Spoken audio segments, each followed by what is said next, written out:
आदाब। Hello friends, आज हम बनाएंगे चूरा और मटर का भूजा। ये बिहार का ख़ास स्नैक है और शाम को चाय के वक्त बिहार में इस तरह से ये चूरा और मटर का भूजा तैयार होता है और सर्व किया जाता है। मेहमान भी जब आते हैं तब भी इस तरह का स्नैक तैयार होता है। बहुत ही अच्छा स्नैक है और बहुत जल्दी बन जाने वाला है क्योंकि विंटर्स हैं और मटर बहुत अच्छा आया हुआ है और जल्दी गल भी जाती है, तो ये इसलिए और भी ज़्यादा मज़ेदार लगता है, बहुत जायकेदार लगता है। आप इसको घर में बनाइएगा। मैंने और भी बिहार की रेसिपी डाली हुई, वेजिटेरियन नॉन वेज स्नैक्स डाले हुए हैं। खीर भी बना के डाली हुई है, खास वहाँ की खीर होती है मकुती नाम से, जो खास तौर पे शादियों में तैयार होती है। आप वो भी उसको देख सकते हैं, वो भी तैयार करिएगा। तो चलिए मैं आपको दिखा देती हूँ उसको मैंने कैसे तैयार किया है और उसको कैसे सर्व किया जाता है और किस तरह का ये स्नैक है। मटर का भूजा तैयार करने के लिए और ये चूरे का जो स्नैक हम तैयार करेंगे, मैंने ये फ्लैट वाला लिया है। वैसे आपके पास जो आप वो ले सकते हैं, लेकिन मेरे पास ये फ्लैट है तो मैं ये यूज़ कर रही हूँ। वैसे किसी से भी ये तैयार हो जाएगा। तो हमें 7-8 मैंने साबुत लाल मिर्च लिए हैं, एक बड़ी प्याज को चॉप कर लिए। दोनों ही चीज़ें हमें इन दोनों चीज़ों में ज़रूरत पड़ेगी, तो आधा मैं इसमें यूज़ करूँगी, आधा मैं इसमें यूज़ करूँगी। तो मैंने कढ़ाई रख दी है, इसको हम फ्राई कर लेते हैं। बहुत कम तेल में से हम करेंगे। तो मैंने कढ़ाई रख दी है, इसमें मैं थोड़ा सा ऑयल डाल देती हूँ।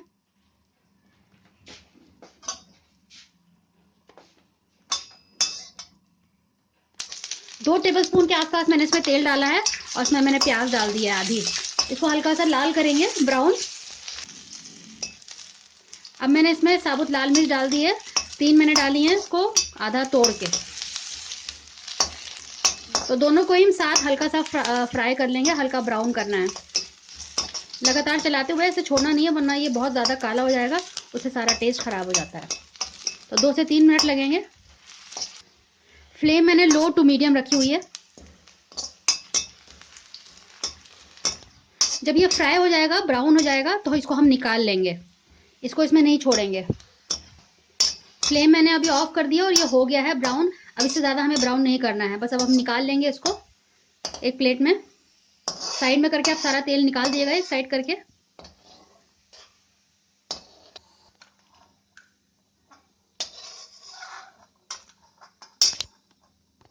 अब इसी तेल में हम ये चूरा सारा एक साथ डाल देंगे।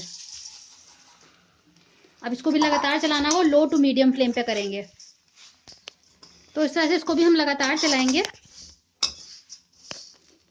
तो इस तरह से धीरे धीरे चलाते हुए कुछ टाइम लगेगा, कुछ मिनट लगेंगे और ये बहुत अच्छा सा क्रिस्पी तैयार हो जाएगा। आप देख रहे हैं, हमें इस तरह से फैला के इसको बीच बीच में फैला देना है, बीच और फिर समेट देना है, फिर दोबारा से फैला देना है। इस तरह से करना है, ये नहीं कि पूरा बीच में ही पड़ा रहे। साइड में कर दिया, देखिए ऐसे हमने, और फिर इसको दोबारा बीच में कर देना है। इस तरह से बीच बीच में आप फैला दीजिएगा किनारों पे, साइड में, और फिर आप इसको बीच में कर दिएगा। तो इस तरह से इवनली पूरा तैयार हो जाएगा, क्रिस्प हो जाएगा। आप देख रहे हैं किस तरह से किया जा रहा है। लो टू मीडियम फ्लेम पे करना है, हाई पे करेंगे तो ये एकदम से जलने लगेगा। ये कटोरी में निकाल दिया गया है, उसको मैंने फैला दिया है ताकि ये क्रिस्प हो जाए। अगर ऐसे ही पड़ा रहेगा एक के ऊपर एक तो ये क्रिस्प नहीं होता है।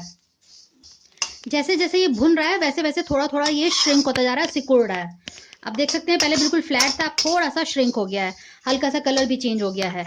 अभी थोड़ा सा और टाइम लगेगा इसमें, लगभग 5 मिनट लगते हैं और ये बहुत अच्छे से करारा हो जाता है। ये इसको 5 मिनट लगे हैं, 4 से 5 मिनट, और ये बिल्कुल तैयार हो गया है। अब मैं इसको निकाल लूंगी। अब ज़्यादा अगर इसमें छोड़ देंगे तो बहुत ज़्यादा ब्राउन हो जाएगा, हल्का सा कलर चेंज करना है, बहुत ज़्यादा ब्राउन नहीं करना है। आप देख सकते हैं इसका कलर ज़्यादा चेंज नहीं हुआ है। बस इसी स्टेज पर अब हम इसको निकाल लेंगे। आप छू के देख लीजिएगा कि इस तरह से कि आवाज़ आएगी आपको करारेपन की, इस तरह से तो लगे कि करारा हो गया है, इसकी जो सॉगीनेस है वो ख़त्म हो गई है, तो आप इसको निकाल लीजिएगा। तो इसमें सबको मैं निकाल लेती हूँ, मैंने फ्लेम को ऑफ कर दिया है।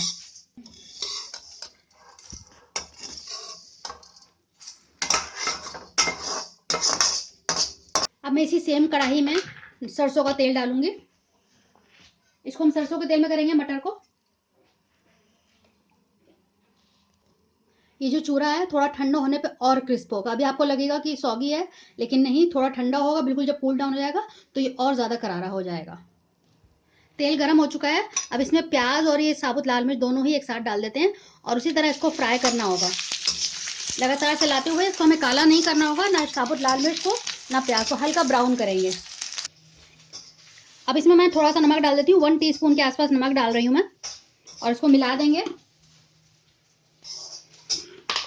क्योंकि अभी गर्म है और उसमें हल्का हल्का तेल है, हल्का सा ऑयल की वजह से ये नमक इसमें चिपक जाएगा और अच्छा टेस्ट आ जाएगा नमक से।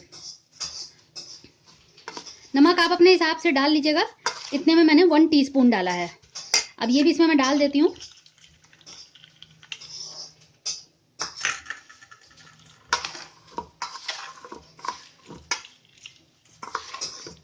तो ये हमारा चूरा बिल्कुल तैयार हो गया है। अब हम मटर को भून रहे हैं। एक तरफ प्याज उसकी लाल हो रही है। अब ये हल्का सा ब्राउन हो गया है। अब इसमें हम मटर डाल देते हैं।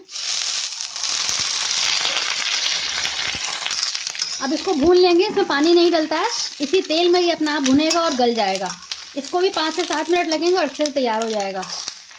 अब इसमें मैं नमक डाल देती हूँ और लो टू मीडियम फ्लेम पे इसको मैं कर रही हूँ और इसको मिक्स कर देंगे।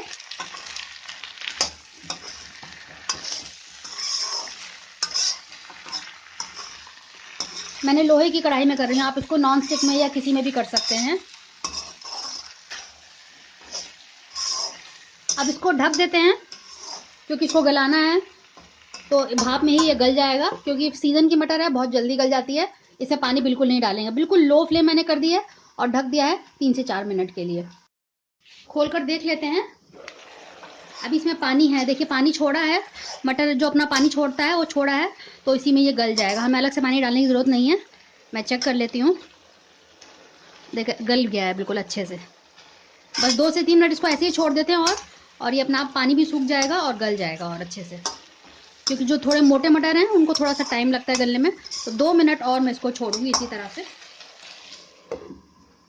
अब खोल कर देख लेते हैं।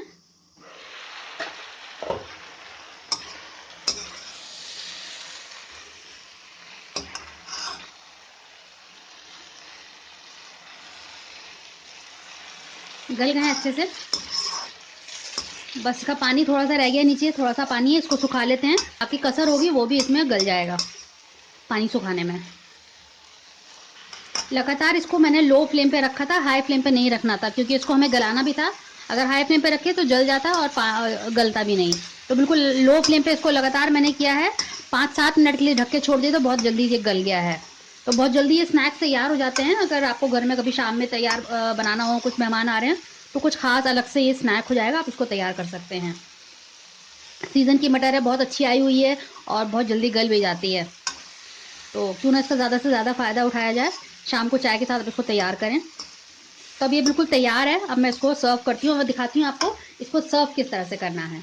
चूरा और मटर का भुजा बिल्कुल तैयार। आप इसको इस तरह सर्व करें। एक ही प्लेट में थोड़ा सा चूरा निकाल कर दें और थोड़ा सा मटर, और फिर इस तरह से सर्व किया जाता है। मैंने अलग से बोल में भी निकाल दिया है। जिसको चूरा कम लेना है, हो सकता है किसी को चूरा कम लेना हो, किसी को मटर ज़्यादा लेना हो, तो अपने हिसाब से वो तैयार करके दे सकते हैं। लेकिन तरीका यही है कि एक प्लेट में थोड़ा सा चूरा, थोड़ा सा मटर दिया जाता है। तो अगर आपको मेरी ये रेसिपी तरीका और पसंद आया हो तो ज़रूर लाइक करिएगा। और अगर आपको कुछ पूछना हो तो नीचे कमेंट्स बॉक्स में लिख के आप पूछ सकते हैं, मैं उनको ज़रूर जवाब दूंगी। मेरी रेसिपी को आगे शेयर करें अपने अजीज़ों के साथ, अपने दोस्तों के साथ। और अगर आप मेरे चैनल पर नए आए हैं, मैं आपसे रिक्वेस्ट करूंगी कि आप मेरे चैनल को सब्सक्राइब करें, बिल्कुल फ्री है। अगली बार मिलते हैं किसी नई रेसिपी के साथ। तब तक के लिए शुक्रिया। देखते रहिए शहलाज दस्तरखान।